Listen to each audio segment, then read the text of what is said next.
This is Rohan's story. Rohan is a brilliant software engineer with a groundbreaking idea that could revolutionize his company's flagship product. He is sitting in his weekly team meeting. His heart is racing and his palms are beginning to sweat. The idea is right there, just on the tip of his tongue, but the words just won't come out. Rohan's mind starts to spin. What if they think my idea is stupid? He worries. What if I can't answer their counter questions? Maybe I'm not qualified enough to speak up. The doubts keep on piling up, and the knot in his stomach grows tighter. While he fidgets, the meeting progresses. Rohan's discomfort reaches a breaking point. He takes a deep breath, ready to voice his idea, when suddenly his colleague Jenny raises her hand. "I have a suggestion," she says confidently, proceeding to pitch the exact same idea that Rohan had been struggling to share. The room erupts in excitement. "Great idea, Jenny," exclaims the manager. "Let's put together a plan to implement this." A frustrated Rohan sinks back in his chair with disappointment washing over him. Once again, his self-doubt held him back, while Jenny's confidence propelled her forward. That's today's story. So let me ask you this. Do you identify more with Rohan, stuck in a cycle of self-doubt and missed opportunities? Or do you want to be like Jenny, confidently seizing chances to shine and make a real impact?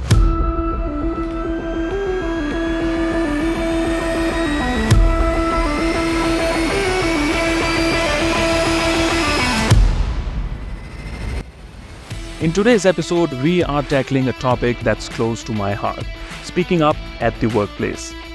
I recently asked my followers about the reasons why people shy away from speaking up in meetings and one-on-ones, and the responses were overwhelming. Your insights validated to me just how common this struggle is. The goal of this podcast, therefore, is to equip you with the tools and strategies you need to speak with confidence. I've categorized your responses into 7 major buckets, each representing a key reason why people hesitate to speak up.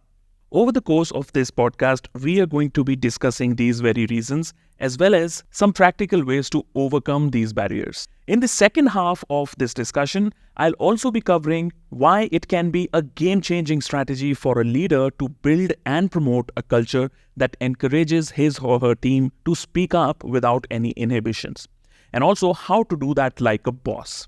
No pun intended. Well, this episode is packed with plenty of practical stories and examples that bring these concepts to life, so listen to this without skipping anywhere. Also, get ready to take notes, because by the end of our time together, you will have a roadmap for transforming the way you communicate and show up at work. Alright, let's begin, because we have a lot of ground to cover today.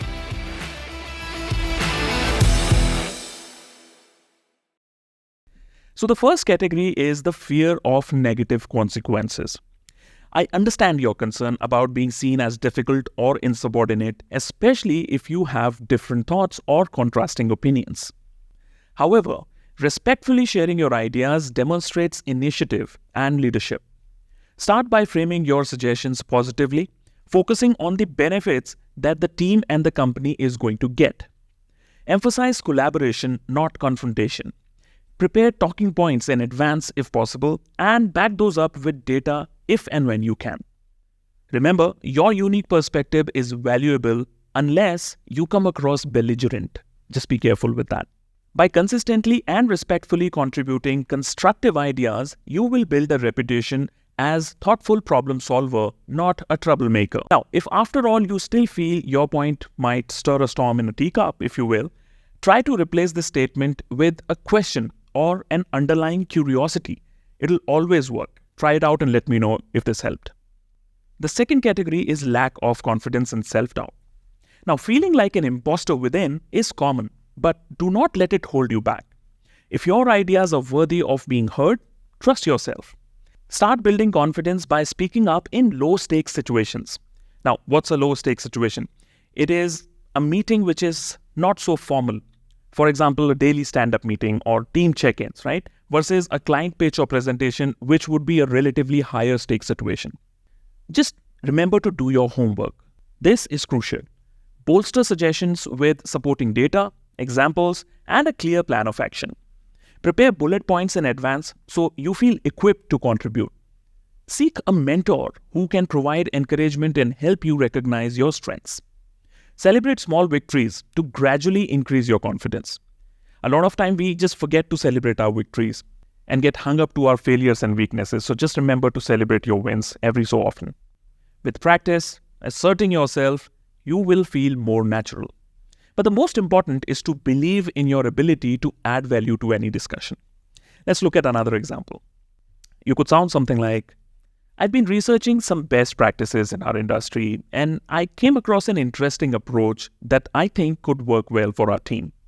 While I'm not an expert, I'd be happy to share my findings and get your thoughts around it. Cool. Now let's move to the third category, which is introversion and fear of public speaking. Speaking up can be daunting for introverts, and I totally get it. But just remember, your voice matters nevertheless. So start by participating in written form, like commenting in shared documents, or chats or team groups and such like, right? This is going to help you get comfortable in expressing yourself. In meetings, set a goal to speak up at least once. Prepare by brainstorming ideas beforehand, like I said. You could open up with a question to ease into talking. Practice makes progress. The more you contribute, the easier it becomes gradually. Remember, you don't have to be the loudest voice. Focus on quality over quantity. Your thoughtful insights will hopefully be appreciated, unless your workplace does not appreciate you speaking up, which is a big red flag in and of itself. Now, for those who are interested, I have a full episode on workplace red flags that I'll share somewhere in the I button above, if you're watching this on YouTube, that is, or in show notes if you're hearing this on a podcast platform. So speaking of unsupportive and intimidating workplaces, that's our fourth category. An unsupportive culture can stifle great ideas very, very quickly. So what do we do about it?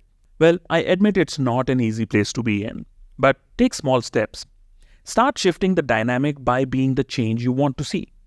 Encourage others when they speak up and give credit for good suggestions. Model the behavior by respectfully voicing your own ideas, even if they challenge the status quo. Seek out like-minded colleagues and work together to champion a more inclusive environment. If leadership seems unreceptive, back up your proposal with data and examples to demonstrate their value. Change may be gradual, but your efforts can make a real difference. But if after all you see everything falling on deaf ears, well, this might be a good time for you to evaluate whether you are at the right place. Here is an example of how your point could sound like in such an environment. I know we've always done things in a certain way, but I wonder if there might be an opportunity to try a different approach. I have some suggestions that could potentially save us time and resources in the long run. Would you be open to discussing them? You see what I did there? So it ended in a question and sounded more like a curiosity, where chances of your manager, bosses, or other workplace colleagues listening to it or at least giving it a shot are higher. Now, the next category that I came across in your comments was perceived risk of wasting others' time by your point, right? Efficiency is important, I understand that. But so is making sure the best ideas are heard. Streamline your suggestions by focusing on key points and connecting them to priorities. Practice delivering ideas concisely but succinctly. And if possible, consider sending your thoughts to the group or the person in advance so that they have time to reflect upon it. In the meetings, look for natural openings to contribute, like when your input is directly relevant or when asking for clarification. If new ideas arise later, follow up with an email so as not to derail the agenda of that meeting. Concise, well-timed contributions will be appreciated and not seen as disruptive. Try that. One of the other things that came about in the responses that I got was, somebody said, sometimes I get stuck when I have to speak about numbers. Many people feel intimidated by numbers, but data is a powerful tool for making your case. Start by focusing on the key metrics that matter most for your role. Practice interpreting data and translating it into clear insights. If you're unsure about a figure, don't hesitate to ask for clarification. Remember, it's better to admit to uncertainty than to share an inaccurate information. Another thing I recommend you do is to partner with a colleague who's more comfortable with numbers. This will help you review your talking points beforehand. With practice, you will build confidence in your ability to address data effectively. The next and one of the most common reasons keeping people from speaking up is the fear of being judged.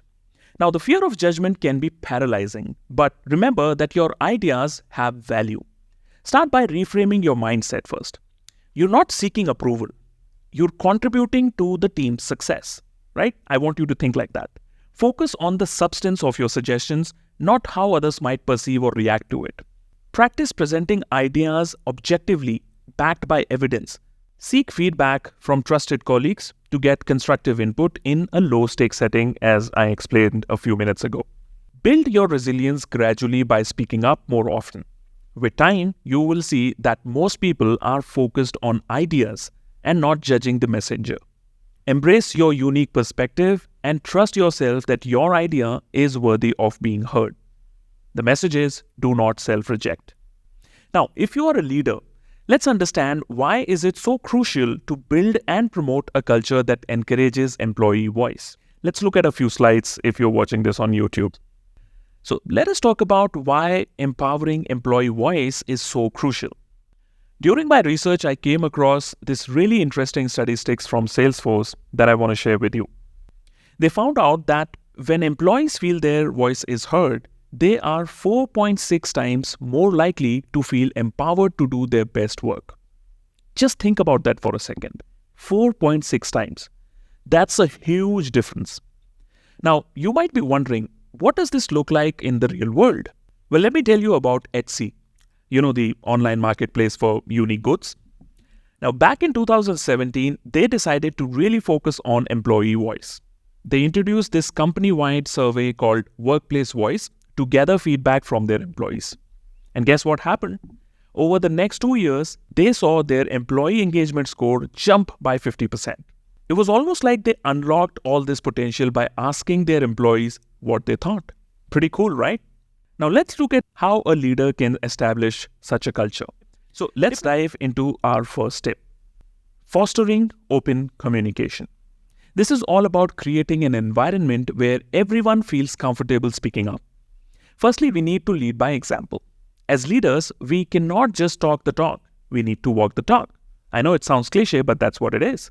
Next, we need to demonstrate transparency and openness. This could be sharing information about company decisions or really being honest about challenges we are facing. Lastly, we want to share information freely and encourage dialogue, right? It's about creating a two-way street for communication, not just a top-down messaging. Now, let me tell you about a company that's nailing this. There's a company called Patagonia. For those who don't know, this is a company that sells outdoor gear. They have this amazing policy which says, let my people go surfing.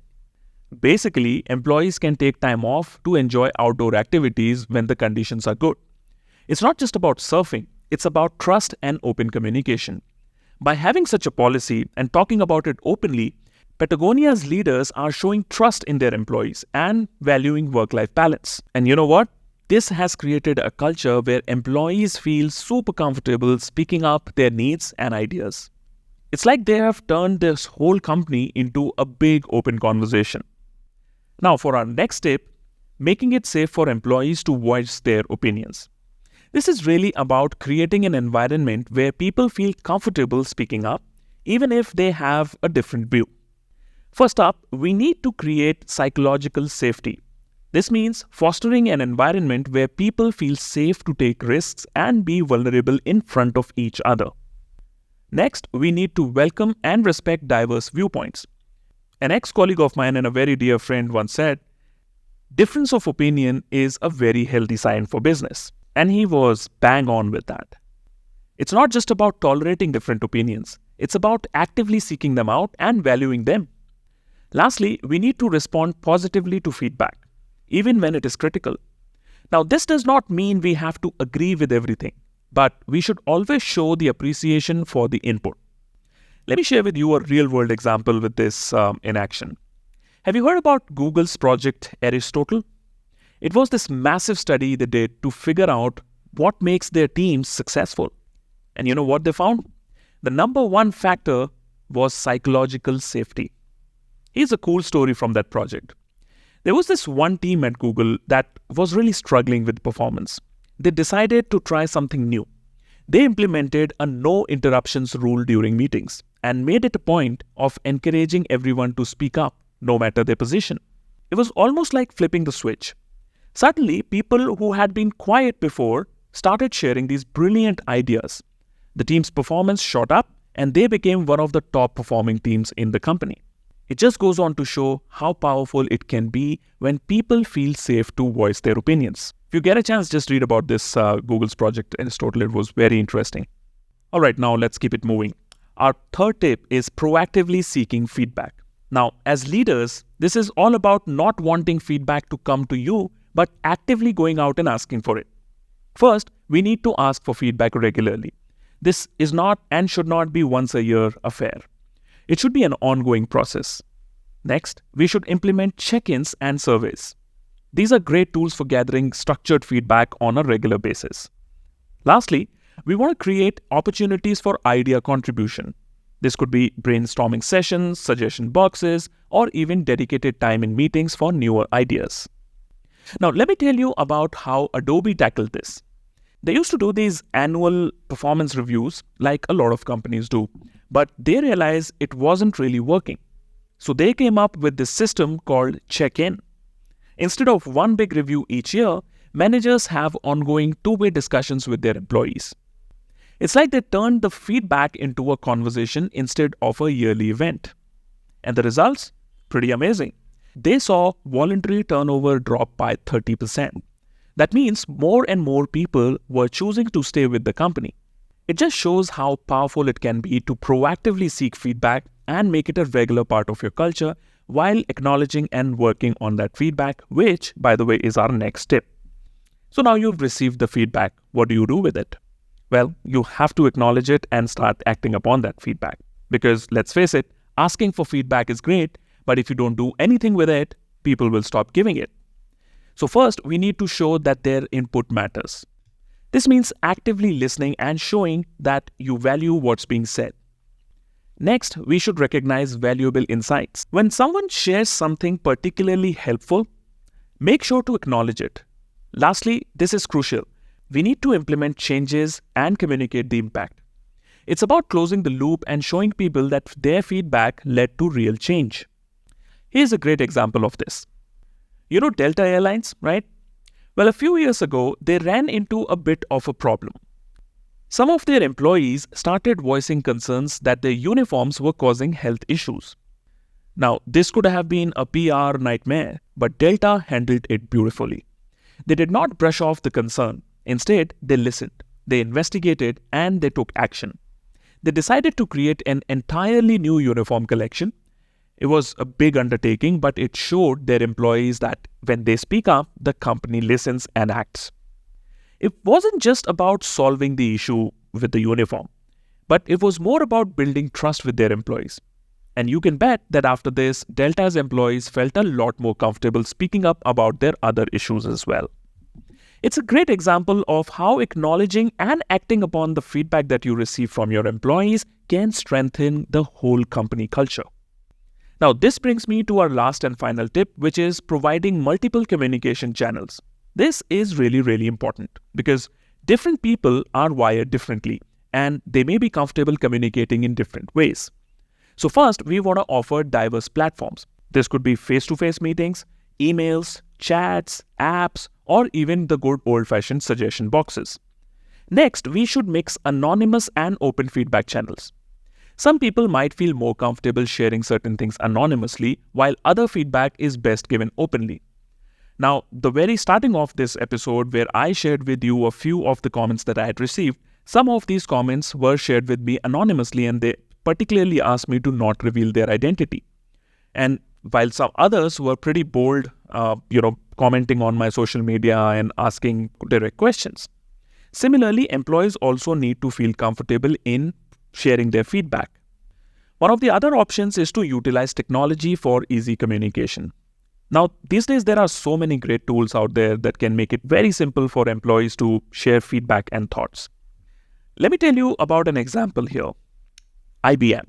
In my research, I have found that they have developed this really cool AI-powered platform called Watson Workspace. It's like a super smart communication hub that lets employees chat, collaborate, and share ideas across all sorts of channels. Imagine you working at IBM. Maybe you're more comfortable writing out your ideas, or maybe you prefer face-to-face chats. Now, with Watson Workspace, you can choose what works best for you. You might start a conversation in a chat, then switch to a video call, all while the AI is helping to organize and highlight important points. It's almost like they've crafted this whole ecosystem where employees can find their voice no matter how they prefer to communicate. And the result? Well, ideas are flowing more freely and people feel more connected and heard. It's a great example of how providing multiple channels can really open up communication in a company. Now, are there any gripes that employees have with this? Probably. That is not something which came up in my research, but if you work at IBM, do let me know how it works. Alright, now let's talk about the exciting part, the benefits of promoting a speak-up culture. There are quite a few benefits, so let's break them down. Firstly, we see increased engagement and motivation, as we had discussed. When people feel heard, they are naturally more engaged with their work and motivated to contribute better. Next, we get more innovative ideas and better problem solving. When employees feel free to speak up, you tap into the full creative potential of the entire team. We also see early identification of issues and opportunities, which is very, very important for leaders. Often, frontline employees spot the problems or opportunities before the management does. As another advantage, there's greater trust and psychological safety. When people know it's okay to speak up, they feel safer and more trusting of their colleagues and the organization as a whole. Lastly, we see improved employee retention and a stronger employer brand. People want to work for companies where they feel valued and heard. Let me quickly share a fascinating example of these benefits in action. Have you heard of Bridgewater Associates? They are the world's largest hedge fund, and they have this philosophy they call radical transparency. Basically, everyone is not just allowed, but encouraged to speak their mind about anything and everything in the organization. Now, you might think this would create chaos, but it's had some amazing results. During the 2008 financial crisis, when a lot of firms were struggling, Bridgewater navigated it better than most. Why, you may ask? Because they had created this culture where anyone could point out potential problems or opportunities, regardless of their position. What's more? Here's another cool thing. In an industry known for high turnover, about 25% of Bridgewater's employees have been with the company for over 10 years. People stick around because they feel valued and heard. Speaks volumes about how powerful the impact of a speak-up culture can be. Speaking of which, let's wrap up this episode and talk about some powerful statistics that really drive home the impact of empowering employee voice. First, Google's Project Aristotle, which we talked about earlier, found out that psychological safety is the number one predictor of team success. Yeah, that's correct. It's not skills, it's not experience, it's whether people feel safe to speak up. Next is that the companies with high employee engagement are 21% more profitable. That's a significant boost to the bottom line. And remember the Salesforce statistics which we started with? Employees are 4.6 times more likely to perform their best work when their voices are heard. Let me share one last example that ties this all together. A few years ago, Microsoft decided to really focus on improving psychological safety and employee voice. They implemented a bunch of initiatives to encourage open communication and make it safe for employees to speak up. The result? Well, it's pretty impressive. Between 2014 and 2018, Microsoft's stock prices tripled. Now, of course, there were other factors at play too, but this culture shift was a big part of it. It's a great example of how these practices don't just make for a nicer place to work, but they can have a real tangible impact on a company's success. So as we conclude, I hope these tips and examples have inspired you to think about how you can empower employee voice in your own organizations as a leader, that is. Remember, it's not just about making people feel good, but it's also about unleashing the full potential of your team and driving the real business results. Besides, one of the big expectations of a leader is just that. I hope that people who have reverted to me in comments as well as DMs about why they don't speak up or why people in general don't speak up also got some value and strategies to improve and work upon their ability to speak up. If you were one of those, firstly, thank you very much for participating in this effort. I really love this idea of going and asking my followers about what they feel are the other things that we can talk about so that I take up these topics for discussions in these episodes.